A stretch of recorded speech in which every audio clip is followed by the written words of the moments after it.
When did you first start thinking about doing something like this? Actually, John, this work dates back multiple years. We started in 2007. So what you're seeing today is not simply the publishing of a list. It's really the capstone of a multi-year effort to try to make a difference in stemming the tide of these illicit minerals that fuel the conflict in places like the Democratic Republic of the Congo. And ultimately, what do you hope to achieve by doing this? Okay, so our hope is to reduce the flow of illicit minerals out of the DRC. The way that we're doing that is a three-part process. The first is we have set up a protocol starting in 2010 to be able to certify on the ground the minerals that are actually exiting the country. So we understand by bag of ore, did this come from a legitimate source or not? The second element is an auditing element. We're able to audit the smelters involved in the food chain. So as they receive these minerals, we're making sure that they're not receiving minerals from an illicit source. Then finally, and this is only relevant if you can do the first two, is we're identifying the smelters involved in our food chain, in our supply chain. So there's 195 smelters that we've identified to date. That represents about 80% of our spend.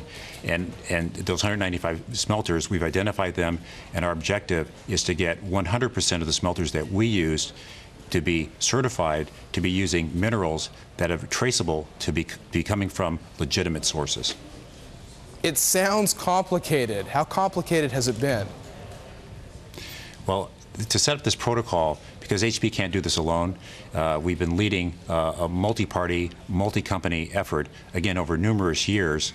And so the challenges is getting into traceability on the ground, getting the certification processes, getting smelters to agree. To date, we've got about 29 smelters that are in fact certified, so it can be done.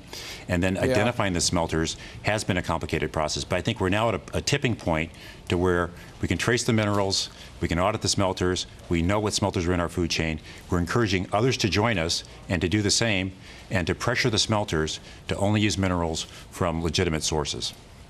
Well, to our TV viewers, we just showed a couple of the major suppliers to HP. Are your suppliers, would you say, on board with this? Yeah, I would say important partners that have been with us in this effort are key partners, Intel and AMD. So you look at the companies that are helpful in leading this effort forward, and key suppliers to us, like Intel and AMD, are great examples of technology companies that are standing up to lead this effort beside us. And you mentioned you'd like others to basically join you in this. Are there any big companies that you've reached out to and are hoping to see do something similar? Yeah, I'm not going to name any names here, John. I think the usual suspects. And it's important, we think, that the whole industry move forward together. But whether people follow or not, HP is going to lead.